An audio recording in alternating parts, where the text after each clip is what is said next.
Um vaso de ar comprimido está apoiado em 2 berços, como mostra a figura 4.6, tá certo? Berço é essa estrutura, né, pessoal, usada para apoiar o vaso de pressão, né? Principalmente os vasos aí, ó, horizontais, né? E normalmente, né, pessoal, o que a gente tem também é um dique de contenção, né? Porque os vasos de pressão, né, lógico, eles costumam ter outros periféricos aí, tipo drenos, né? Mesmo de ar comprimido, quando a gente tem condensação, né? A gente tem que drenar líquidos por vezes, né? E aí eles têm no entorno, né? Além desse berço, né? Um dique de contenção também, tá certo? Vários outros detalhes, né? De vaso de pressão, os instrumentos de medição, manômetros, medidores de nível, termômetros, né? Bocas de visita para você poder acessar e fazer inspeção interna, né? Vocês procurarem, né, vasos de pressão aí na internet, e mesmo o projeto dos vasos, vocês vão ver a complexidade que é, né? O tanto de coisas que vocês têm que levar em consideração. O corpo cilíndrico do vaso tem um diâmetro externo de 762 milímetros, né? E é fabricado a partir de uma placa de aço de 9,6 milímetros de espessura por soldagem de topo ao longo de uma hélice que forma um ângulo de 25 graus com um plano transversal, como está mostrado aqui na figura, né? Então, esse vaso aí, ó, ele foi fabricado, uma chapa foi cortada e ele foi soldado, né? Essa chapa foi soldada helicoidalmente até formar esse costado cilíndrico, né? As tampas das extremidades são esféricas e tem, né, são semisféricas, na verdade, né? E tem uma espessura de parede uniforme de 8 milímetros. Então, ó, a parede do tampo, né, é diferente, tá certo? Da parede do costado, a espessura de parede, né? Mas a gente vê aqui no desenho, ó, que os dois coincidem, né? As paredes externas coincidem. Então, o diâmetro externo, né, dos dois, a gente pode considerar o mesmo, né? 762. Para uma pressão manométrica interna de 1,2 megapascal, determine a tensão normal e a tensão de cisalhamento máxima absoluta, né, na tampa esférica, e as tensões normal e de cisalhamento perpendicular e tangente ao cordão de solda no costado. Tá certo, pessoal? Então, ó, a gente aprendeu as formulações para calcular as tensões, por exemplo, no costado cilíndrico, para calcular as tensões na direção longitudinal do costado, né, e circunferencial, tá certo? Se eu só tenho pressão interna, pessoal, pode ter certeza que essas direções longitudinal e circunferencial são as direções de tensões principais nesse costado cilíndrico, tá certo? Ou seja, eu não tenho cisalhamento no plano longitudinal, né, circunferencial. Posso desenhar aqui para ficar um pouco mais claro, né? Então, eu tenho essa direção aqui, ó, longitudinal e circunferencial, né? Se eu desenhar aqui na frente, tá certo? Ela vai coincidir, né? A circunferencial. Eu desenhando num ponto aqui na frente, a circunferencial vai coincidir com essa direção vertical, né? E a longitudinal vai coincidir sempre aqui, né, com o que eu posso chamar de direção X, tá certo? E não tenho tensão de cisalhamento, né? Só teria tensões aí longitudinal, seria tensões normais, circunferencial e longitudinal. No tampo esférico, a gente também já aprendeu a calcular, né, as tensões normais atuando devido a essa pressão interna. E a gente já viu que em qualquer direção que eu pegar, eu vou ter tensões principais, tá certo? E a gente já sabe como calcular isso, né? E, de novo, né, no costado, no plano do costado, da superfície dele, a gente não tem tensão de cisalhamento. Porque se qualquer direção é direção de tensão principal, é óbvio que eu não tenho cisalhamento. Mas em outros planos, por exemplo, a gente entrando na espessura do vaso esférico, a gente vai ter, sim, tensões de cisalhamento e a gente vai ter uma tensão de cisalhamento máxima absoluta, que a gente também já aprendeu a calcular. Então, aqui, pessoal, é basicamente a gente aplicar as equações que a gente aprendeu, tá certo? Então, eu vou mostrar aqui no MATCAD, né, a aplicação disso, né? Então, olha, o vaso esférico, tá certo, pessoal? A gente tem uma espessura de 8, as duas estruturas têm o mesmo diâmetro externo, e lógico, a pressão interna é a mesma para os dois, né? O diâmetro interno do costado, né, está dado aqui, tá certo? E o diâmetro interno da esfera, né, está dado aqui, tá certo? Então, vamos lá, né? Como é que a gente calcula isso daqui? A tensão, né, pessoal? A tensão no costado, ó, cilíndrico, eu já estou até calculando aqui de antemão, né? A tensão circunferencial é dada por P vezes o diâmetro interno sobre 2T. É a mesma fórmula, né, que era PR sobre T, né, onde R era o diâmetro, era o raio interno. Então, aqui eu só estou botando o diâmetro sobre 2.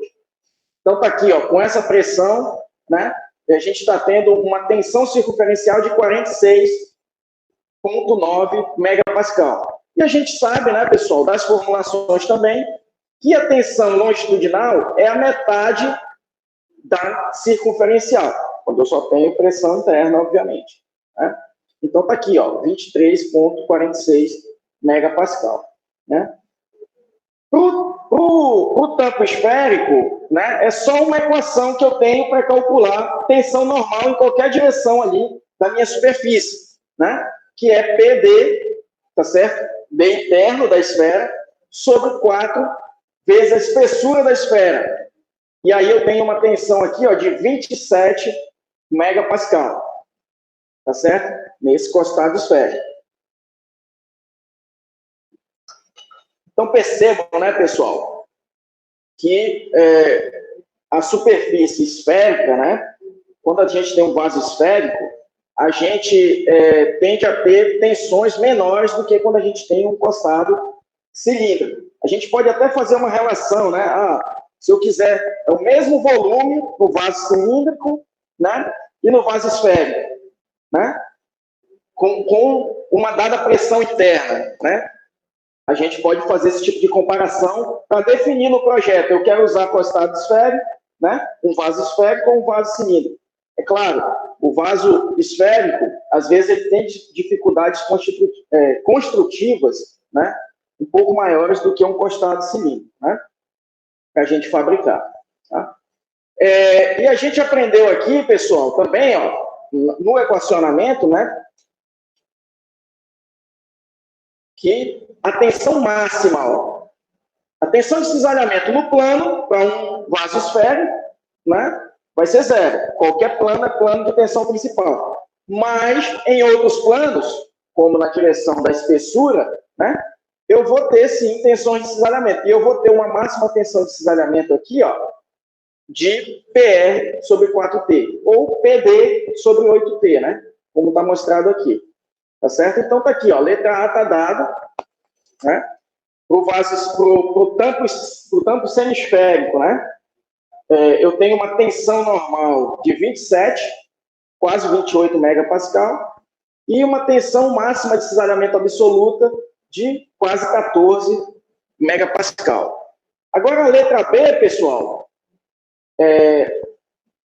eu quero, né, a tensão que atua normal, né, e tangencialmente, né, ao cordão de solda, tá certo? Sempre me interessa saber, né, pessoal, qual é a tensão que está tendendo a abrir, né, esse cordão de solda, tá certo?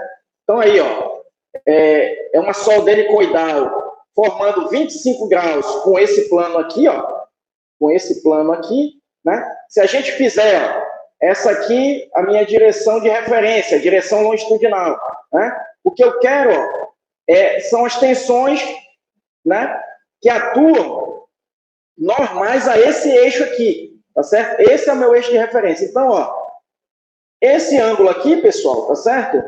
Também é 25 graus. Tá certo? Então, é esse ângulo que eu vou aplicar na minha equação de transformação. E, ó, a minha referência é a direção longitudinal. Então, formulação que eu uso, né, é sigma L mais sigma C sobre 2. Aí, aqui é importante, ó, é sigma L menos sigma C. Se o L é a minha referência, né, pessoal? Eu poderia estabelecer o C como referência, a direção circunferencial? Poderia, né? Mas o ângulo que eu ia usar seria diferente, tá certo? Então, ó, o L como referência, né? E aí, ó, tal CL, né? Já disse, no plano, né? Longitudinal circunferencial, né? Eu não tenho cisalhamento, isso aqui é zero, né? Eu tenho esse resultado aqui, tá certo, pessoal? 27,6 megapascal, tá certo? A 25 graus aí, né? E a tensão de cisalhamento, né? Naquele plano também, tá certo? Vai ser 8,9, quase 9 megapascal. Então, percebam aqui, ó, que se eu fizesse, né, pessoal, porque assim, o mais comum da gente encontrar são vasos, né, soldados na geratriz superior e inferior, né, ou a 3 e 9 horas.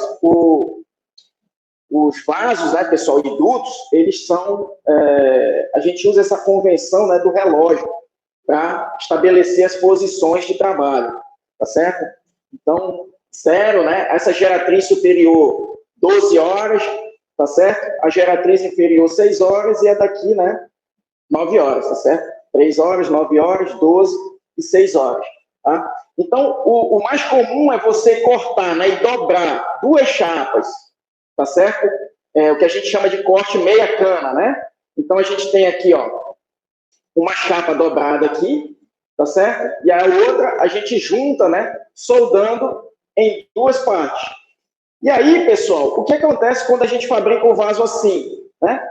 A tensão que é perpendicular à solda fica sendo a tensão circunferencial, que é a máxima tensão, né, que eu vou ter no meu costado devido à pressão interna. Percebe? Então, ó, em vez de eu ter, se eu tivesse fabricado esse vaso assim, em vez de eu ter uma tensão de 27 megapascal perpendicular, querendo abrir aquela solda, eu teria uma tensão de quase aqui 47 megapascal. Tá certo? Então, tem essas opções aí de projeto, né? Além de, às vezes, né, o processo de fabricação com essa solda helicoidal, ele ser um pouco mais célere, né? A partir do momento que você tem lá o equipamento todo setado, né? Isso aí é fácil da gente fazer, né? Você tem essa vantagem, né? Da solda está sendo submetida a uma tensão bem menor do que a tensão circunferencial. Tudo bem, pessoal? Dúvidas aí? Um comentário? Professor? Oi. O André falando. Na letra A, você pode voltar lá no Maticádio, por Sim, favor? sim. Pois não? Letra A. Isso, na tensão esférica, o diâmetro que o senhor está utilizando é o interno, né? Isso porque eu só tenho pressão interna. Mas se eu tivesse, por exemplo, esse tanque, esse reservatório é submerso, ou sujeito à ação do ar, da superfície, pressão atmosférica, por exemplo. Aí como é que ficaria? Eu usaria o... Para pressão... Boa pergunta, André. Para pressão externa, eu uso o diâmetro externo. Tá certo? Para pressões externas, a gente usa o diâmetro externo. Mas olha o que eu comentei, né? Na outra aula. A gente mesmo para pressão interna, pessoal, por exemplo, quando a gente vai fazer uma análise de tensão, a gente analisa normalmente a superfície externa, né, dos componentes. Então, a gente tende a considerar essa mesma tensão que seria na parede interna, a gente considera, quando é um vaso de parede fina, a mesma tensão para a parede externa. Tá certo, André? Mas, né, para ser mais preciso, né, quando a gente tem pressão interna, a gente usa o dado de raio interno ou diâmetro interno. Quando a gente tem pressão externa, a gente usa o raio externo. A gente vai resolver uma questão ainda hoje que trata, né, de um componente, né, de anéis que estão conectados, né? Um provoca pressão interna no outro e esse outro provoca pressão externa, né, em resposta nesse primeiro, tá? E aí a gente vai ver que usa realmente o raio externo quando a gente tem pressão externa e o interno quando a gente tem pressão interna. Era essa a questão mesmo, né? É isso, professor. É porque eu fiquei perguntando, caso ele esteja sujeito a esses dois esforços ao mesmo tempo. Aí por isso que eu perguntei. Não, pois é. Aí basta você fazer, você subtrair os dois, tá certo? Basta você subtrair os dois, né? Mas com a diferença que, né? Com a diferença que, para a tensão radial, aí sim, eu vou ter a tensão radial interna e a tensão radial externa também, né? Porque quando a gente tem só, por exemplo, pressão interna, a gente tem tensão radial interna, mas na parede externa a gente já não tem. Tá certo? E quando a gente tem só pressão externa, a gente tem a tensão radial, né, que seria quase uma tensão de contato ali, por causa dessa pressão, e na interna a gente já não vai ter. Né? Mas quando a gente tem as duas coisas, o que a gente usa aqui normalmente, tá certo, André? É a tensão manométrica, né, que a gente desconta, né, da pressão interna essa pressão atmosférica, tá certo? O que a gente usa normalmente aqui é isso, tá? Tá bom, professor. Obrigado. Ok, pessoal. Então, vamos passar agora, tá, para o que eu falei, né, que a gente ia fazer algum comentário aí sobre a engenharia de dutos, né? Que é também um campo aí que, assim, já esteve bem melhor, né? Assim, a construção de dutovias na década passada aconteceu assim de uma forma muito acelerada, tá certo? Aqui no Brasil, mas tem projetos, né? Que vão ser executados, né? Alguns já em andamento, alguns nem pararam, né? Aqui mesmo em Manaus, do lado, né? Que tem uma reserva de gás natural aí enorme, tá certo? Estão sendo construídos gasodutos também, né? Então, volta e meia aparecem oportunidades nessa área, né? E realmente, pessoal, as nossas dutovias, tá certo? A quantidade de dutovias que tem no Brasil, ela está muito aquém da nossa capacidade de produção de óleo, gás, enfim. Então, a gente vai ter que um dia suprir esse déficit, né? Então, é uma área bacana, tá certo? Para vocês estarem atentos, né? Aqui só uma foto ilustrativa, né? Da construção, né? De um oleoduto, né, lá nos Estados Unidos, isso na década de 1890, né? Isso aqui, pessoal, né, é uma foto desse livro aqui, de engenharia de dutos, que foi a BCM, né, que ficou responsável pelas impressões. Então, eu acho que já acabaram aí, já houve 4 reimpressões, né? Mas eu acho que eles têm a intenção de fazer mais, né? Mas, se eu não me engano, já não tem mais para vender. Eu acho que vão ter que esperar novas impressões. Tá certo? E aqui, né, de novo, né, a construção agora de um oleoduto ligando, né, Santos a São Paulo, né, lá na Bacia de Santos, né, já tem descobertas, tem plataformas lá de muito tempo, né, e aí tem a ligação, né, para fazer um oleoduto de Santos até São Paulo, onde possivelmente seria realizado o refino, né, desse óleo extraído, tá certo? Aqui, né, em construção mesmo, aqui acho que vale a pena a gente chamar a atenção, né, dos EPIs, né, da época, né, todo mundo aí de sandália e chapéu, né, se a gente vê a evolução também, né, pessoal, da legislação trabalhista.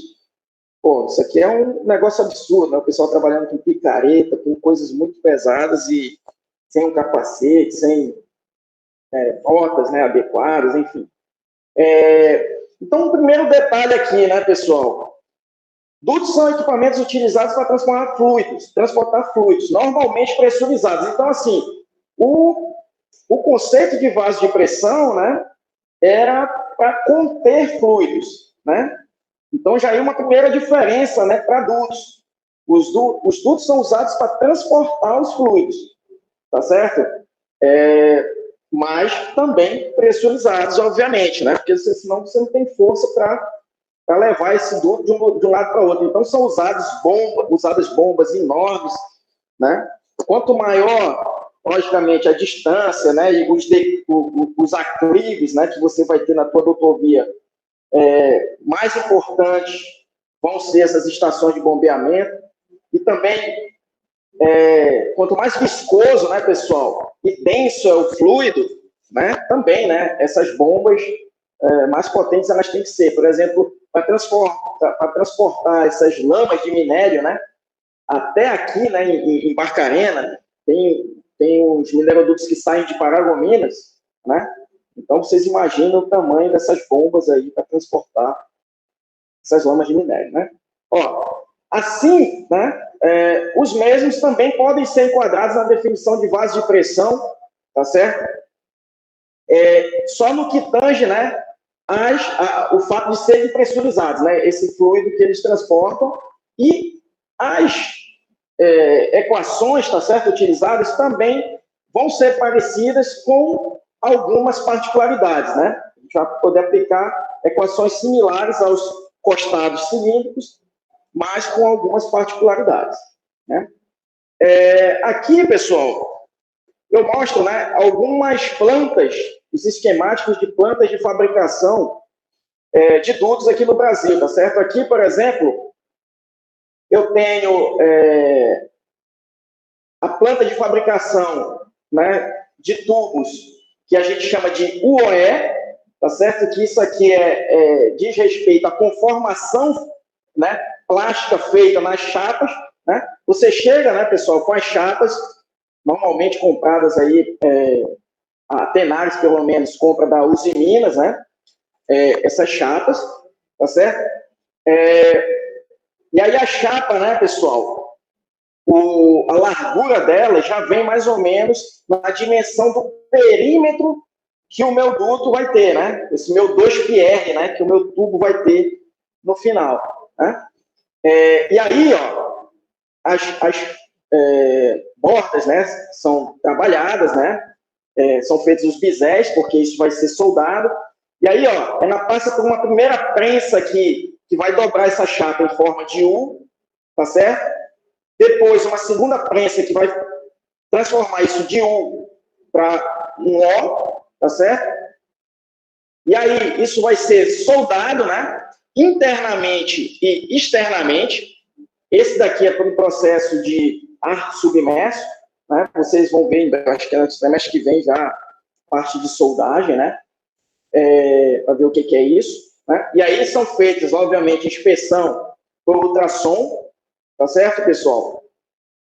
Uma recomendação que eu dou aqui, eu ia passar também os vídeos, aqui, uma parte, pelo menos, desses vídeos, mas fica aí, para quem tiver interesse, só colocar lá no YouTube, né?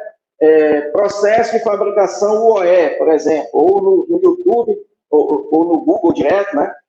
E você vai ter vídeos desse processo inteiro comentado, entendeu, pessoal? Coloca lá, se quiser, Tenares com Fábio, né?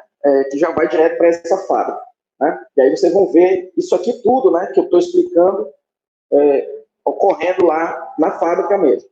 Então, essas soldas, né, são passadas, né, por uma inspeção de ultrassom, e aí tem o E do processo, pessoal, que é a expansão a frio que é realizada, tá certo? Então, é realizada essa expansão a frio, tá certo? Com sapatas aí, né? Para dar essa circularidade final do duto, né? Porque isso aí também passa por norma, né? O duto não pode ser muito ovalizado, tá certo? Tem aí as restrições de norma, né? Depois, pessoal, esse duto passa por um teste hidrostático, tá certo? Tanto para analisar se tem, né, algum tipo de vazamento, ou se ele vai aguentar, né, se essa solda, né, ou mesmo a chapa não tem defeitos, né, que vão romper com esse teste hidrostático, tá certo? Aí passa de novo por outra inspeção de ultrassom, para ver se nesse teste hidrostático não foram gerados defeitos subcríticos, tá certo? Porque, por exemplo, pode não romper, mas pode, sei lá, gerar uma trinquinha ali que só não chegou a romper, mas quando ele estiver trabalhando, né, pode vir a propagar e romper. Então, de novo, passa por um outro ultrassom aqui, né, os marcadores e a inspeção final, né, para ver possíveis ovalizações, o diâmetro final, comprimento, né, espessura, né, tudo isso aí, né, pessoal, é muito rigoroso, né. Aí passa ó, pelo biselamento, tá certo? Que é para você dar um formato, né, final para essas extremidades, já deixá-las prontas para serem soldadas em campo, né? Porque aí você tem os pedaços, né, de tubo, e para formar o duto, você faz essas soldas circunferenciais, né? Para juntar um tubo ao outro e formar a dutovia. E ainda tem no final mais uma inspeção radiográfica aqui, tá certo, pessoal? Então, é um processo bastante minucioso aí, que tem todos os cuidados, aí todos os pedaços de tubos, tá certo? Passam por esses processos, né? Pedaços aí na COFAB, normalmente com 12 metros de comprimento, tá certo?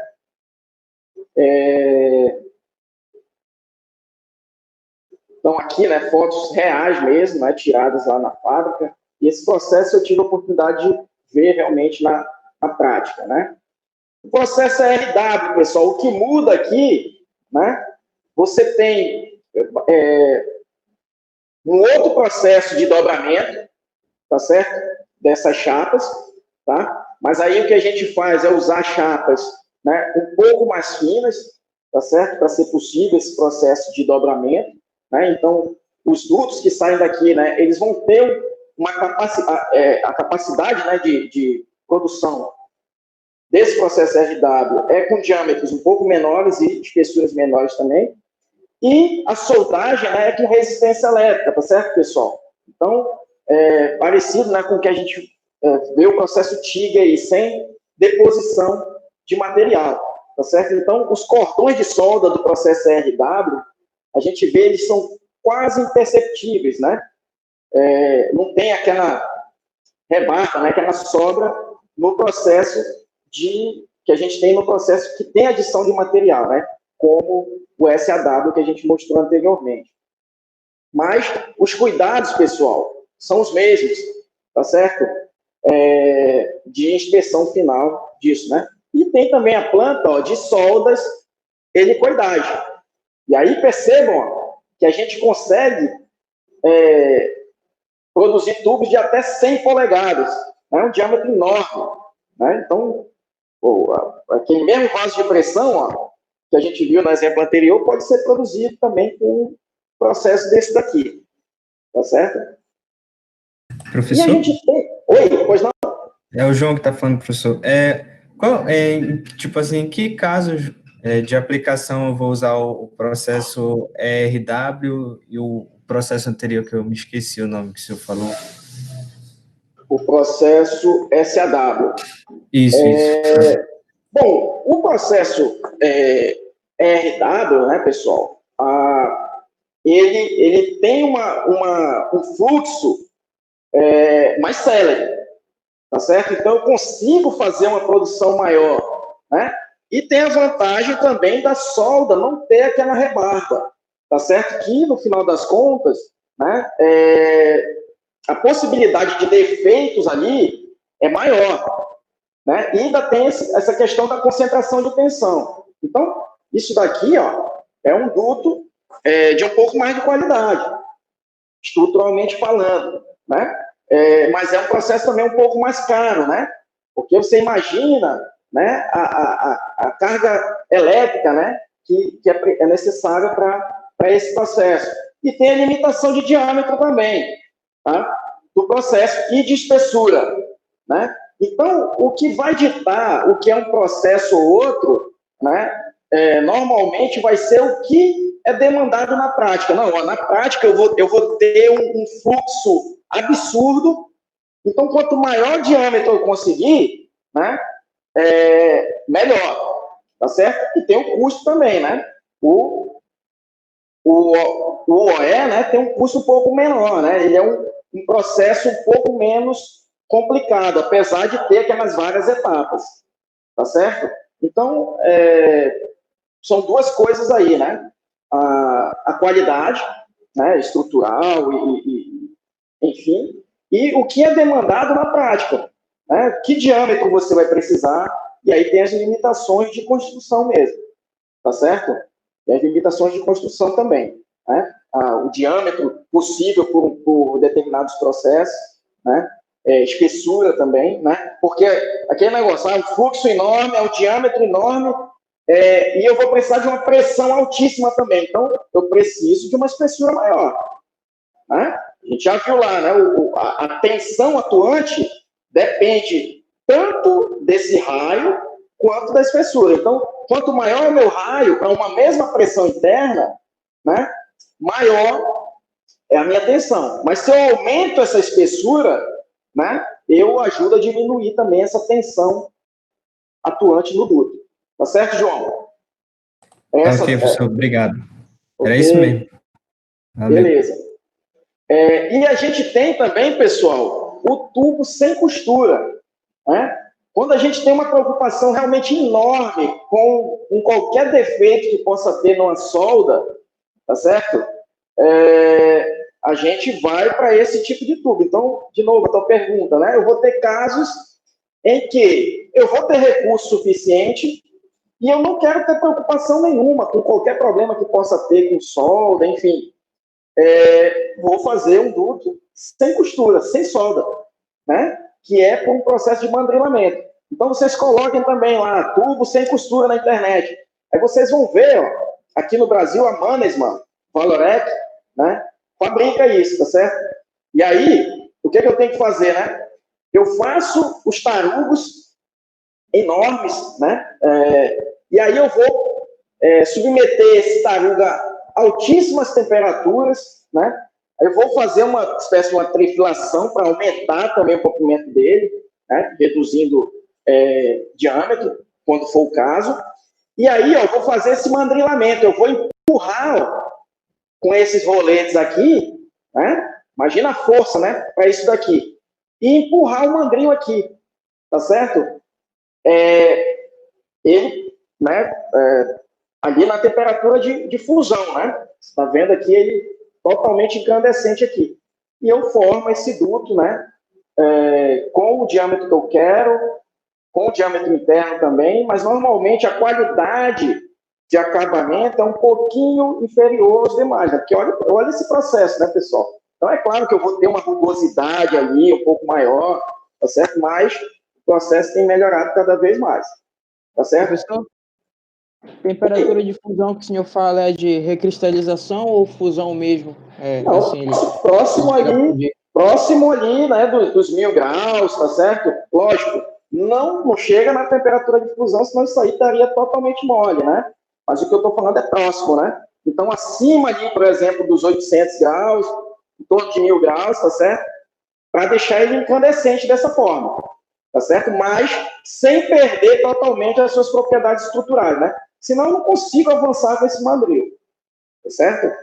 Agora, sim, precisar as temperaturas eu não vou saber agora não, tá certo? Mas a gente tem uma ideia, né? Para deixar ele incandescente dessa forma, né? E para manter, obviamente, né? Para ele não ficar fluido, né? Tá certo? Valeu. E aqui, pessoal, né, avançando um pouco mais, né, nesses detalhes sobre dutos, né, um pouco da nomenclatura, né? Aqui os materiais, isso daqui já passou da hora de eu editar essa tabela, porque a gente já avançou bastante nisso, tá certo? Esse mercado, né, pessoal, da metalurgia, tá certo? Cada vez para produzir materiais com maiores limites de escoamento, né, para a gente poder... Aquele negócio, né, pessoal? Quanto maior o limite de escoamento do material, mais pressão ele vai aguentar, tá certo? E quanto mais pressão ele aguenta, né, maior vai ser a minha produção, tá certo? Então, os esforços, né, para cada vez mais a gente ter materiais melhores, né, eles estão aí a todo vapor, né? E assim, a norma, né, pessoal, que trata dos materiais utilizados para a fabricação dos dutos, né, é essa PI 5L, né, PSL1, tá certo? Não sei nem se já deve ter mudado a versão, inclusive. E como é que é a nomenclatura, né, pessoal, das chapas utilizadas para fabricar esses dutos, né? A PI 5L-X, um número aqui, tá certo? Esse número, pessoal, diz respeito à tensão de escoamento mínima da chapa em KSI, na unidade inglesa.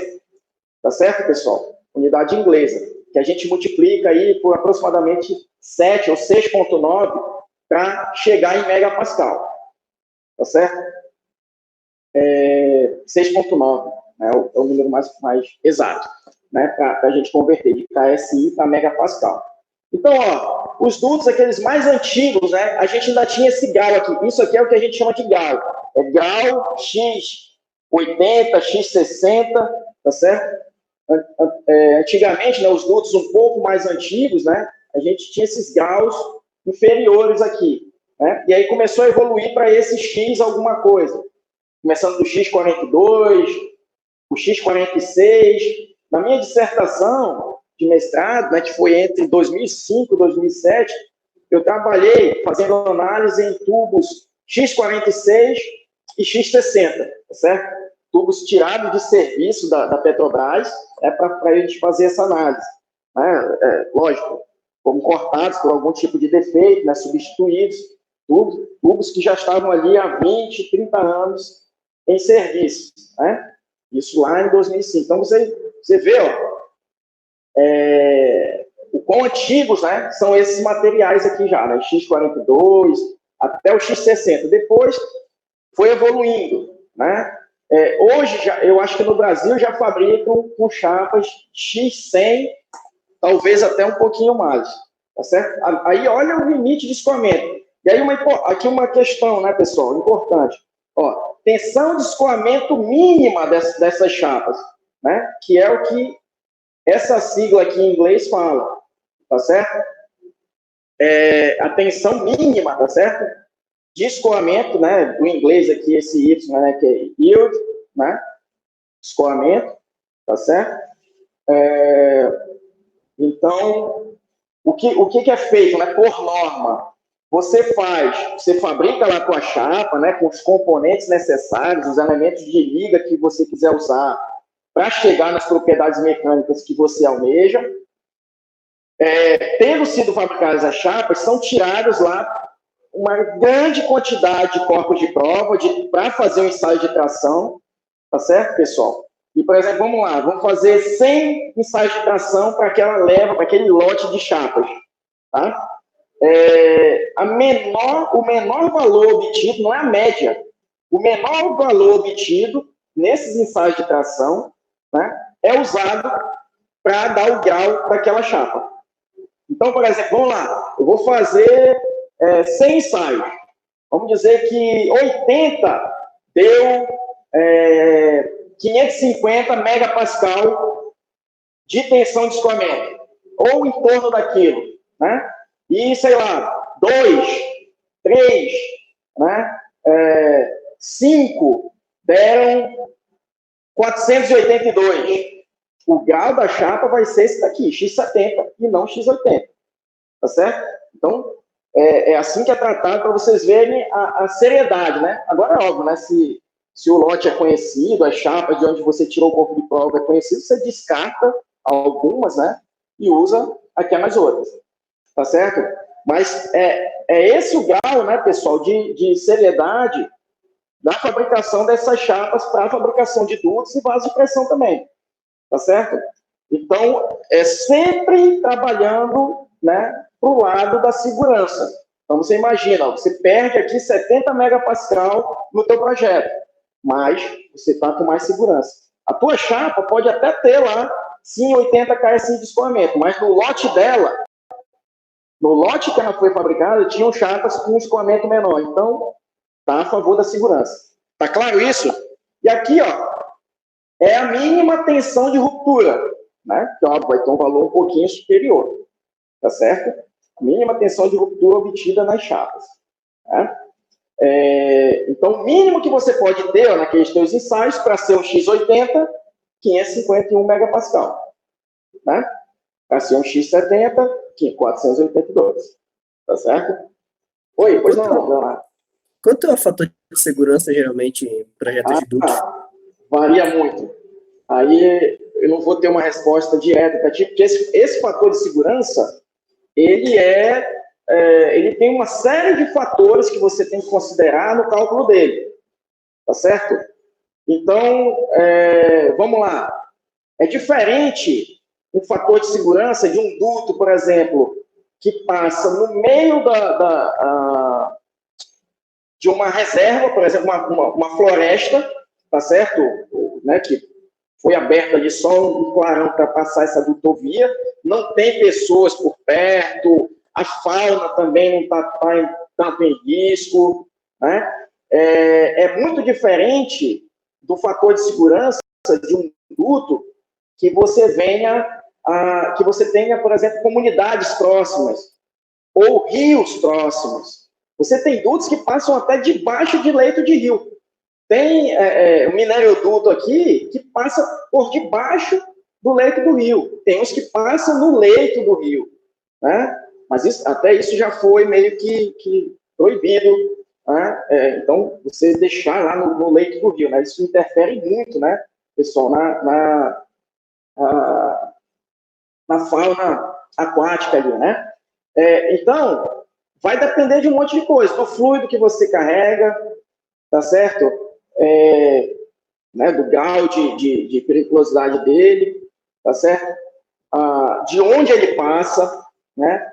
Dos processos de soldagem que você utilizou para construir a dutovia, tá certo? Por exemplo, você imaginar, né? O fator de segurança, pessoal, por exemplo, daquele aqueduto, né? Daquele aqueduto, né, que você tem na João Paulo, por exemplo, que está exposto ali, tá certo? O pessoal passa ali por cima, tem que ser altíssimo, tá certo? Daquela adutora ali, né? Que todo mundo conhece. Tem que ser altíssimo. Por quê? As pressões ali não são baixas, né? Porque aquilo abastece Belém inteira, então você tem bombeamento que tem que ter uma pressão alta para você chegar nos lugares. Né? Eu desconheço o projeto, tá certo, pessoal? Mas o correto ali seria realmente um fator de segurança enorme. Né? E a pessoa, aquilo ali, pessoal, uma adutora, quando rompe, é um negócio muito feio. Lá no Rio, na época que eu estava morando lá, volta e meia tinha notícia de rompimento de adutora. Né? E aí você via bairros inundados, né? Casas derrubadas com a pressão da água. E aí você imagina um negócio desse aqui exposto, né? Lá, tudo enterrado e tal. Você imagina aquele comprimento todo exposto ali. Aquilo eu acho até esquisito, sempre achei, né? Mas os fatores de segurança, Leonardo, dependem de muita coisa. Tá certo? Ok?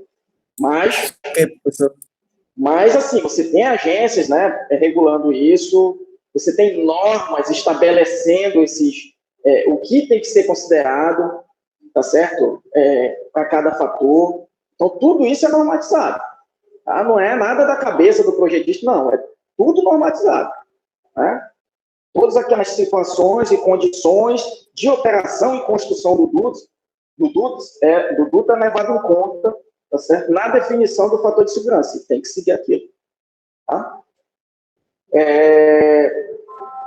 Então, vamos lá, pessoal. Agora, né, já falei um pouco, né, desse mundo aí de dutos, né? Quem tiver mais curiosidade, né? Tenha vontade para mandar e-mail, perguntar, né? Enfim, fiquem à vontade aí, né? Que esse tipo de troca é importante, né? Para vocês pegarem essa questão prática também, né? E saber juntar aqui com o conceitual. Nos dutos, pessoal, então, particularidades das tensões, né?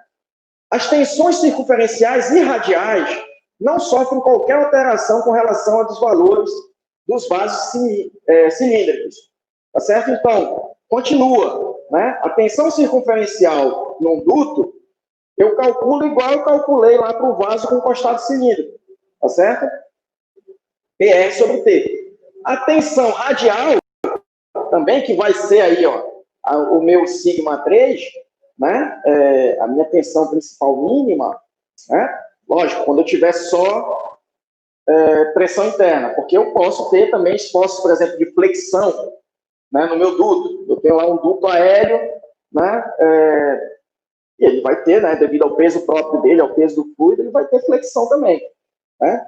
Então, isso aqui é quando eu tenho só pressão interna, né, pessoal? Mas mesmo nessas situações, a tensão circunferencial se mantém. No entanto, a tensão longitudinal sofre alterações a depender das condições de trabalho do duto, né? O duto, por ter como finalidade transportar fluidos, não possui tampos, obviamente, né, pessoal? Igual era lá o vaso cilíndrico. O vaso cilíndrico. Portanto, a tensão longitudinal não pode ser definida como foi feito lá para o vaso cilíndrico, né, onde eu considerava um tampo, tá certo? Enfim. Para efeitos de cálculo da tensão longitudinal, pode-se dividir os dutos enterrados em os dutos terrestres, né, em enterrados e aéreos, tá certo? Então, você tem o duto enterrado, né, como é o mais comum, né, e você tem os dutos aéreos expostos, né? Nesse caso, né, considera-se que as deformações, né, os dutos enterrados primeiro, pessoal, considera-se que as deformações na direção longitudinal são totalmente restritas pelo solo, certo? Então, o duto enterrado tem lá uma profundidade mínima, né, estabelecida por norma também, né? Então, a deformação na longitudinal, pessoal, né, como eu tenho lá um comprimento enorme, né, todo restrito, né, por ele ser enterrado, a gente pode considerar ela nula, essa deformação na longitudinal. E aí, pessoal, ó, usando as minhas relações constitutivas lá, deformação na longitudinal é dada pelo quê? Se eu estou trabalhando no plano circunferencial longitudinal. A minha tensão perpendicular à direção longitudinal é a circunferencial, tá certo? Então, ó, a equação para ela é essa aqui, sigma L menos Poisson de sigma C. Ela sendo igual a zero, pessoal, a tensão longitudinal vai existir e vai ser Poisson de sigma C, ou seja, Poisson do duto, né, do material dele, PR sobre T. Tá certo, pessoal? Então, ó, é um pouco menor, né, quando a gente está tratando de aço, que o Poisson lá é da ordem de 0,3, é menor do que a de um vaso cilíndrico, tá certo? Essa tensão longitudinal. E nos dutos aéreos, pessoal, né? Ou seja, quando eu não estou enterrado, pode ser, aéreo não necessariamente é ele suspenso, mas ele pode estar ali, né, repousando, mas não enterrado, pousado no solo, mas não enterrado, né? Aí, como eu não tenho restrições à longitudinal, à deformação longitudinal, né, não tem nada que provoque, né, como eu não tenho tampos também, não tem nada que provoque tensão na longitudinal. É claro, quando eu tenho o duto suspenso, por exemplo, ele apoiado ali, a pressão interna não vai provocar tensão longitudinal, mas esse esforço, né, de peso, tanto do próprio duto quanto do fluido, vai provocar uma flexão que vai provocar tensão longitudinal. Aqui a gente está tratando só dos efeitos de pressão. Tá certo, pessoal? Ok? Tá ok, professor. Então, vamos lá. Ó. Deixa eu ver se o exemplo está todo resolvido aqui. Então, olha só. Considere, né, um duto de aço, API 5L X52, né? Então, o limite de escoamento, né, mínimo especificado, né, é 52 KSI. Já estou transformando aqui para 358 megapascal, né? Com diâmetro externo de 24 polegadas, tá certo, pessoal? E aí usem aí para transformar, né, de polegadas para milímetros, 25,4, tá certo? E espessura de parede de 7,3 milímetros, sob o carregamento de pressão interna P 6 megapascal. Tá? Calcule seu coeficiente de segurança contra escoamento. Tá? Então, ó, o FS é a tensão mínima, né, de escoamento, né, o limite mínimo de escoamento, sobre a tensão equivalente. Tá certo, pessoal? Que eu vou determinar. Então, calculem isso para um trecho aéreo, ou seja, não enterrado, né? E para um trecho enterrado. Tá certo? Então, vamos lá. Aplicar esses dados aqui, né, pessoal? Então, aqui, né? R sobre T, né? Primeiro, só fazendo um teste, né? Para ver se é parede fina, se não é, né? Então, faça aqui um R sobre T, né? Então, o R aqui, ó, o 24 sobre 2, né? Seria o diâmetro, né? Externo, né? Menos 7,3, tá certo? Que é a espessura, isso me dá o raio interno, né? Sobre a espessura, 40, né? Essa relação, então, bem maior do que 10. Aí, ó, o sigma 1, o trecho aéreo, né? Aí não faz diferença para a tensão circunferencial, 244 megapascal. Sigma 2, se está aéreo, né? 0. Tá certo, pessoal? E o sigma 3, né? Menos 6 megapascal. Tá certo? E aí, ó, os fatores de segurança, né? Por tresca.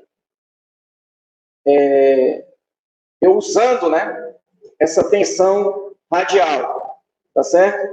1,43, tá certo? Se eu desprezar a tensão radial, vocês vejam como não faz tanta diferença. 1,46, né? Claro, né, pessoal? Se eu usar a radial, né, eu vou estar sendo um pouquinho mais conservador, tá certo? Eu usando a tensão radial, né?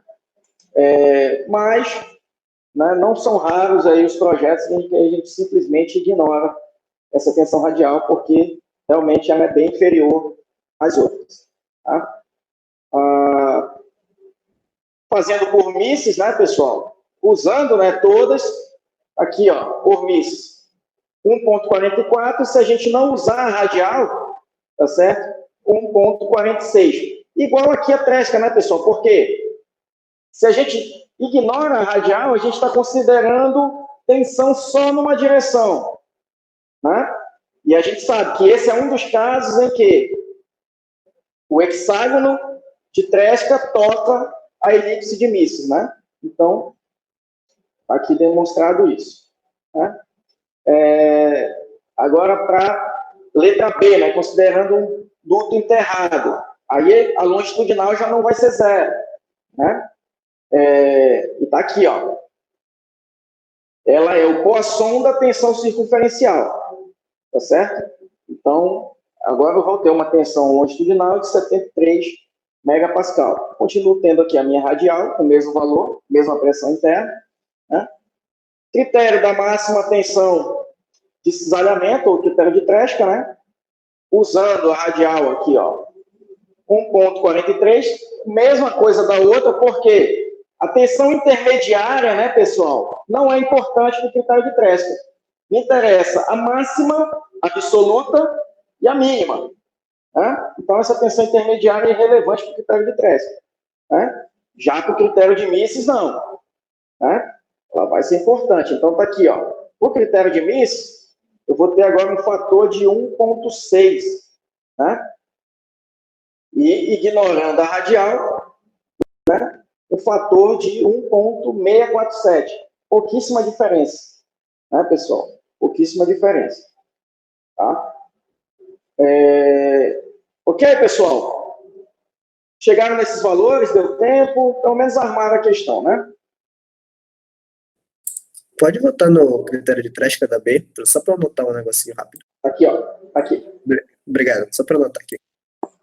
Tá bom. Pessoal, vamos agora para os exercícios gerais, tá certo? Eu vou tratar desse daqui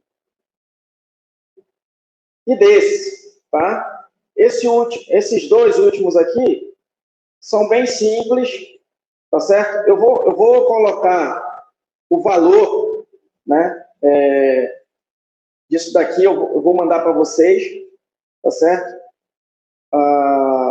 Mas eu vou deixar para vocês trabalharem. E esse daqui também, ó, que já tem os valores, é só aplicação de fórmula de novo, igual a gente fez no anterior.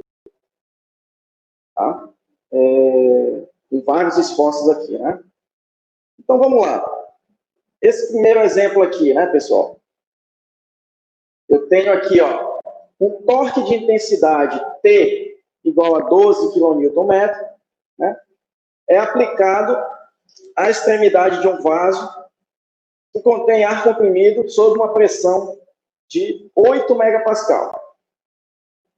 Sabendo que o vaso tem diâmetro interno de 180 milímetros e uma espessura de parede de 8 milímetros, determine a tensão normal máxima e a tensão de cisalhamento máxima no vaso. Tá certo, pessoal? Aí, olha só, pessoal. O que a gente vai ter aqui, né? Eu vou escolher um elementozinho, né? Para a gente analisar. Tá certo? Porque, olha, tanto a pressão interna atua igualmente no vaso todo. Tá certo? E o torque também, né, pessoal? Isso aqui está engaçado aqui, né? Esse torque vai atuar igualmente também no vaso todo. Então, qualquer ponto que eu pegar aqui vai servir para minha análise, né? E o melhor é eu pegar um ponto, né, um pouquinho longe das extremidades, onde estão os esforços aplicados. Então, ó, vou pegar um elemento aqui, ó, tá certo?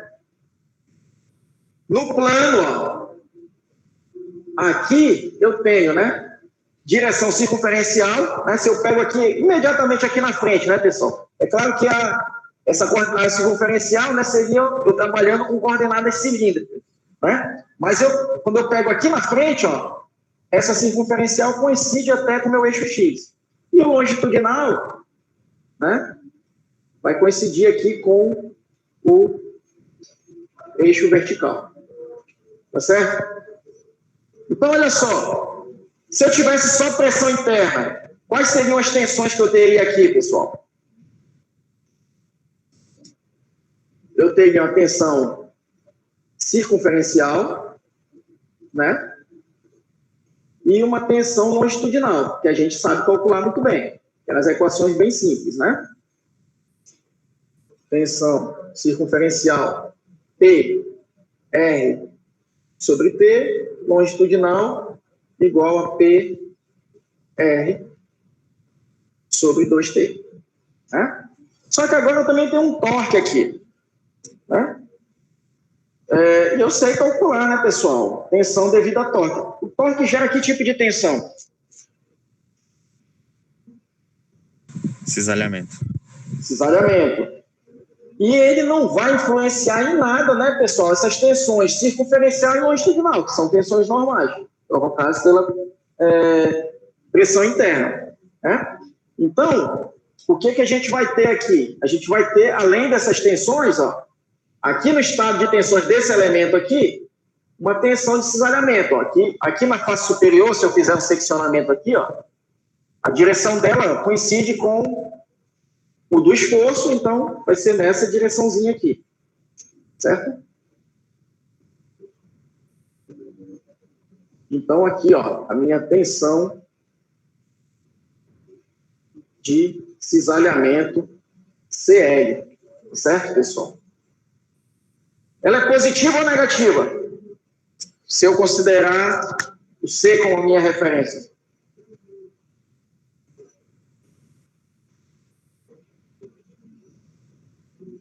Tá?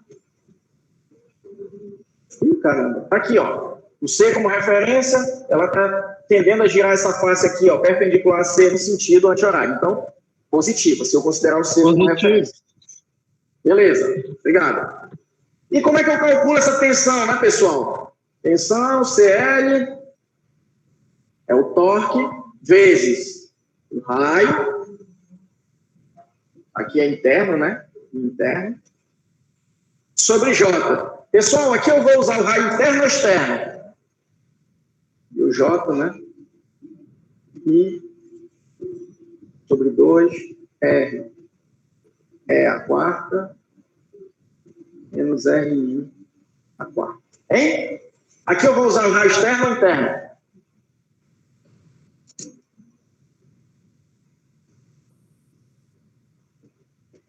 Pessoal, então vou mudar a pergunta de novo. A tensão de cisalhamento vai ser maior na parede interna ou externa? Na externa. Na externa, né? Ela varia linearmente, né? Com esse raio, lá no raio externo vai ser maior. Então, pessoal, aqui, como eu quero trabalhar com as tensões máximas, eu vou usar o raio externo. É diferente daqui, ó. Aqui, tá certo, pessoal? A tensão circunferencial e longitudinal, né? Devido à pressão interna, elas são maiores na parede interna. E, na prática, eu extrapolo esse mesmo valor para a parede externa. Eu vou mostrar, né, daqui a pouco também o modelinho aí que a Camila fez, que fica muito claro isso. A tensão maior na parede interna e menor na externa. Mas a gente usa esse mesmo valor aqui, ó, da interna para a externa, para estar trabalhando, sendo ainda mais conservador. Entendeu? Para ser ainda mais conservador. Tá entendido isso, pessoal? Então, ó, eu usando aqui, ó, o raio externo, eu estou calculando a tensão de cisalhamento para a parede externa. Eu usando aqui o raio interno, eu estou calculando para a parede interna, mas eu vou jogar esse valor, eu vou considerar esse mesmo valor para a parede externa, para ser mais conservador, tá certo? E vou fazer os meus cálculos em cima disso, tá? Agora, então, o que foi pedido foi máxima tensão de cisalhamento e máxima tensão normal. Então, vamos verificar. Então, ó, percebam, né? Quando eu só tenho pressão interna, a minha tensão máxima é qual? A circunferencial. Só que aqui, eu não tenho só pressão interna. Eu tenho um esforço, um torque, que faz com que, no plano CL, eu tenha tensão de cisalhamento. Se eu tenho tensão de cisalhamento nesse plano, pessoal, é óbvio que o meu sigma C não é mais a minha tensão máxima. Eu não estou aqui no plano de tensões principais. Não é isso? Então, a gente vai usar a formulação e calcular. Tá? Então, ó, aqui os dados todos, né? O J, tá certo? Que aí é o mesmo, né? Os raios aí, né? A espessura, tá? E aí, olha, eu estou calculando aqui, ó, para vocês verem a diferença. Olha, se eu uso o raio externo, eu tenho uma tensão de 28, tá certo?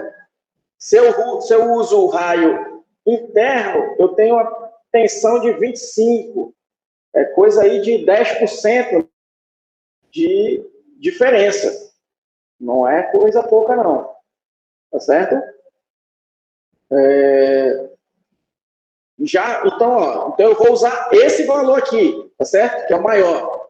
E aí, ó, as tensões circunferencial e longitudinal estão aqui os valores também, tá certo? E aí, o que foi pedido aí? Eu nem lembro. a tensão normal máxima e a tensão de cisalhamento máxima no vaso. Ok, eu nem calculei a tensão de cisalhamento máxima. Mas está aqui. A tensão normal máxima, né? A tensão normal mínima e a tensão de cisalhamento, né? Eu posso calcular agora. Né? Tensão de cisalhamento máxima é igual a tensão máxima absoluta, né? Menos a mínima absoluta. Pessoal, essa aqui é a mínima absoluta, né? Mas a mínima, é a máxima absoluta, mas a mínima absoluta é quanto, pessoal? 0, professor. É 0 ou o valor da pressão, né? Que é a tensão radial. Negativo, Tá né? certo? Posso usar qualquer uma das duas, né? Quanto foi a pressão que eu botei aqui? 8. Posso usar isso aqui, né? O P aqui, ó, que é o valor da radial, tá certo? Menos P, né? Sobre 2. Lembra que é dividido por 2. Então tá aqui, ó. A minha máxima tensão de cisalhamento, 55,7 megapascal, tá certo? Ou poderia usar 0 isso aqui também, né? Se eu quisesse, né? Ia reduzir um pouquinho isso daqui, né? Tá certo? Então, sem problemas aí, né, pessoal? Alguém tem mais alguma dúvida? Não. Então, vamos para a próxima.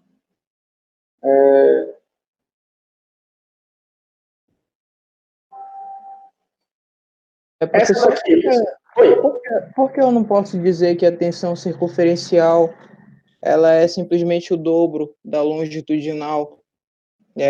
Olhando para a fórmula, né, eu vejo que a diferença entre as duas é apenas 1/2 multiplicando. Não, mas tá aqui, ó. Tanto que eu usei aqui, ó. Tá, perdão. Quando eu tenho um vaso cilíndrico, tá certo? Um vaso cilíndrico tamponado, é isso aqui. Tá certo?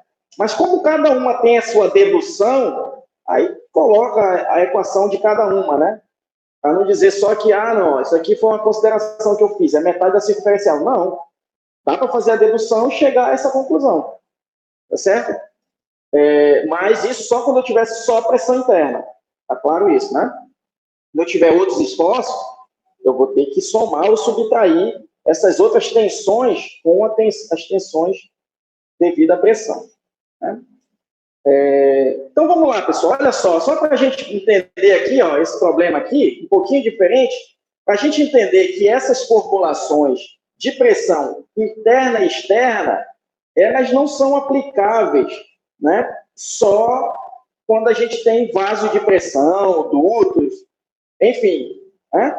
A gente tem, não são raras as oportunidades, né, situações em que a gente tem componentes estruturais que interferem um no outro com um esforço uniforme o suficiente para a gente considerar uma pressão.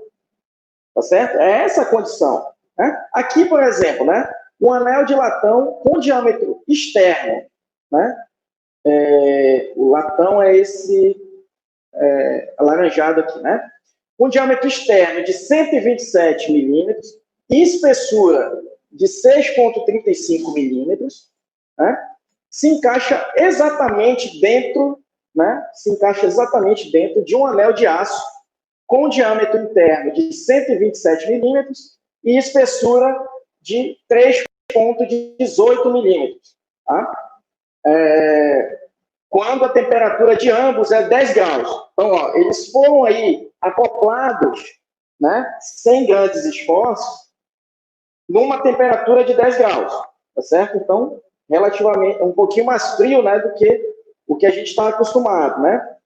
Nossa temperatura ambiente. Quando você vai, pessoal, querer encaixar, né, unir materiais por interferência, você usa esse tipo de artifício. Você resfria, né, ou aquece um deles, tá certo?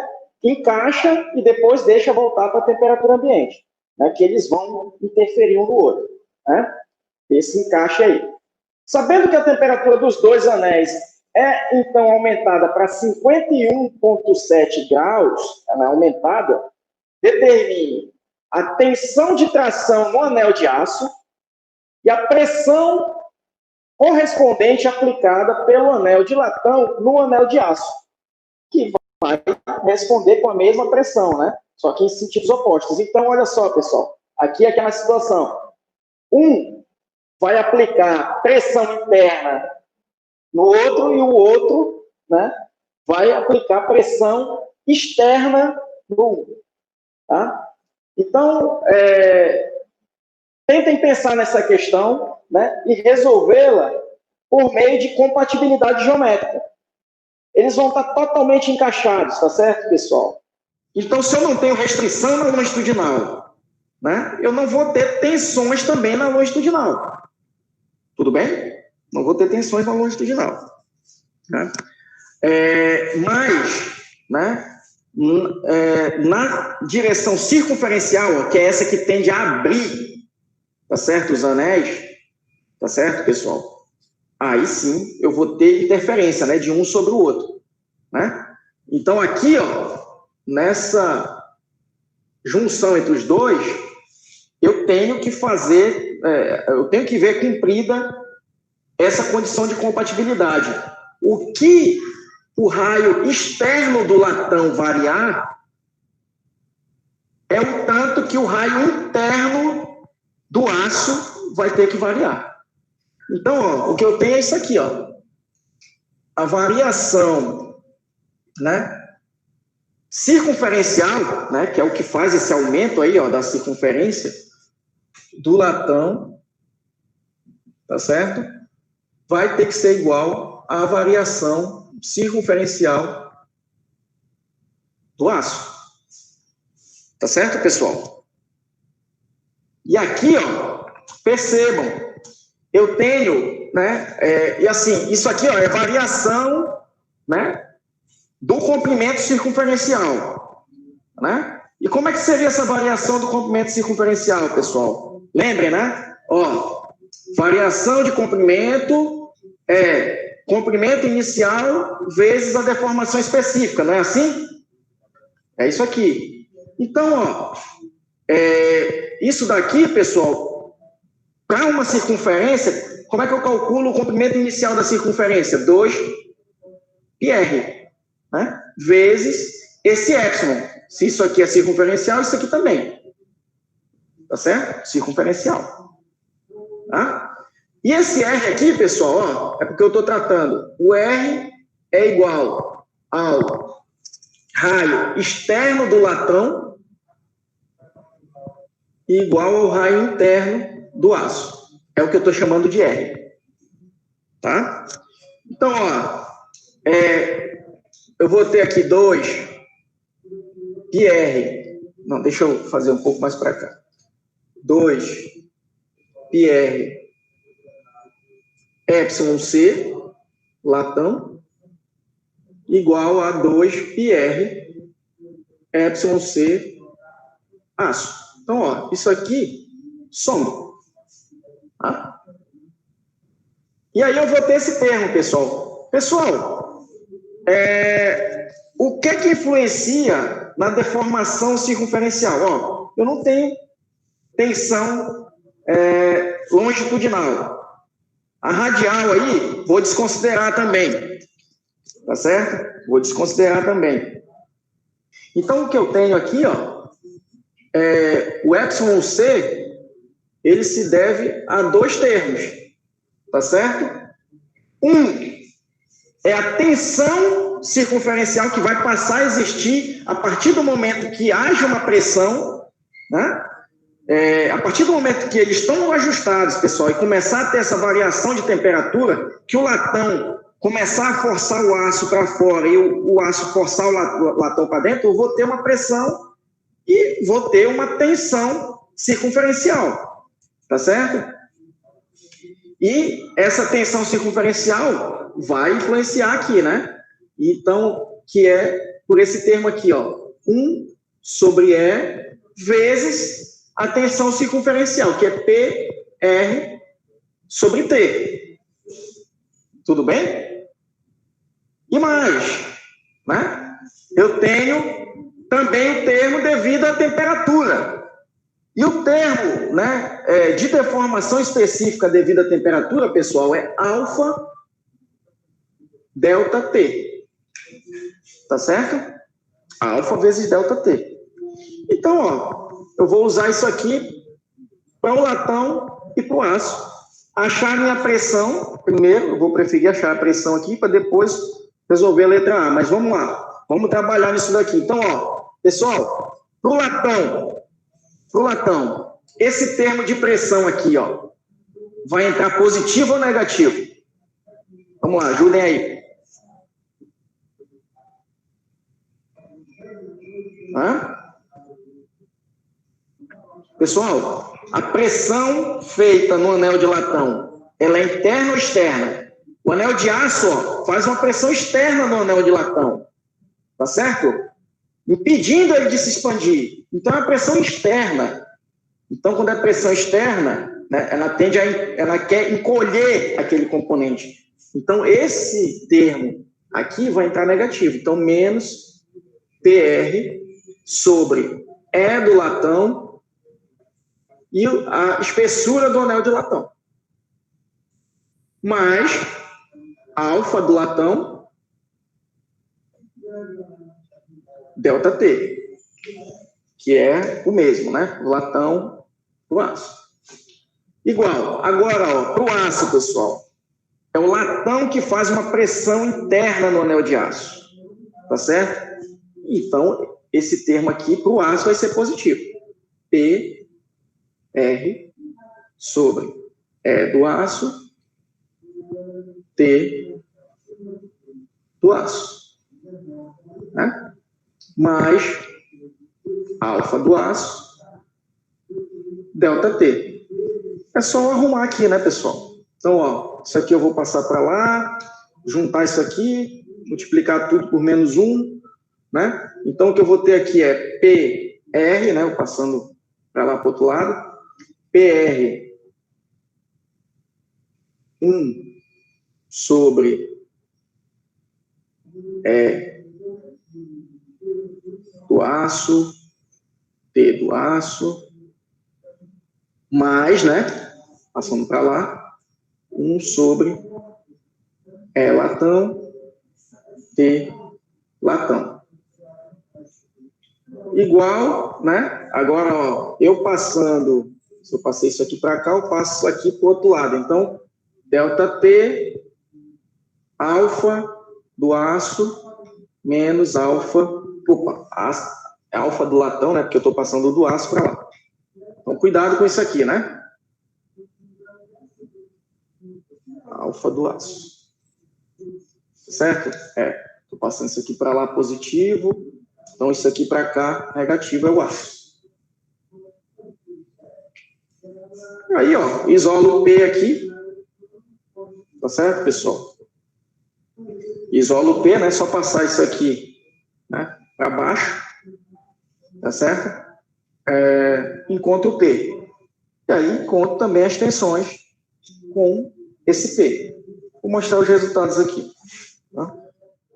Então, a pressão aqui deu quase 2 megapascal. Pressão alta, né?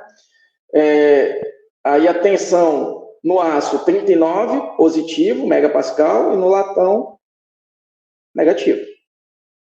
Certo? Menos 20 megapascal. Ok, pessoal? Então, ó, e nos livros, textos, né, no Hibbeler, no BIA, tem outros problemas, né, com essas aplicações diferentes para as equações de pressão, tá certo? Esse esforço de pressão, como, repito, não atua só em vasos de pressão ou dutos, enfim. É sempre quando a gente tiver um componente sujeito a um esforço uniforme, né, ao longo de uma determinada área, né?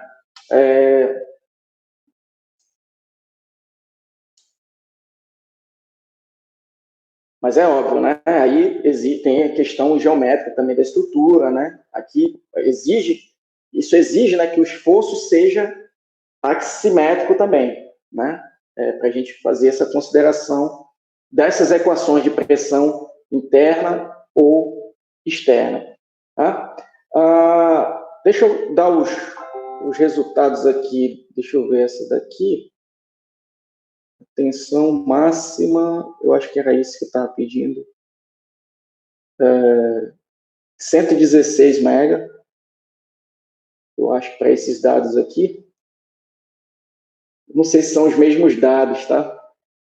Eu estou pedindo aqui a máxima tensão longitudinal no vaso. Aqui, vocês vão mesclar o efeito, né, de pressão interna e de flexão devido ao peso próprio do fluido e do próprio vaso. Eu estou dando aqui as densidades, tá certo? Na verdade, já o peso, né, específico do aço e o peso específico do fluido, tá?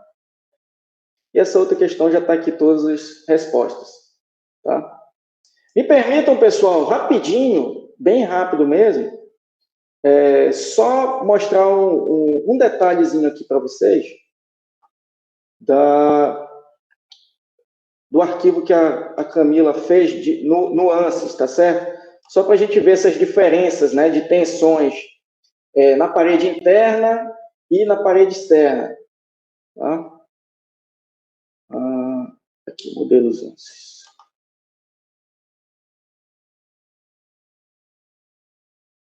O resultado aqui que eu queria mostrar, só por enquanto, depois eu vou disponibilizar esse arquivo também, mas está aqui, ó. Pressão, olha a tensão circunferencial aqui, ó, interna, né, próximo de 105 aí, tem alguma diferença, né, pessoal?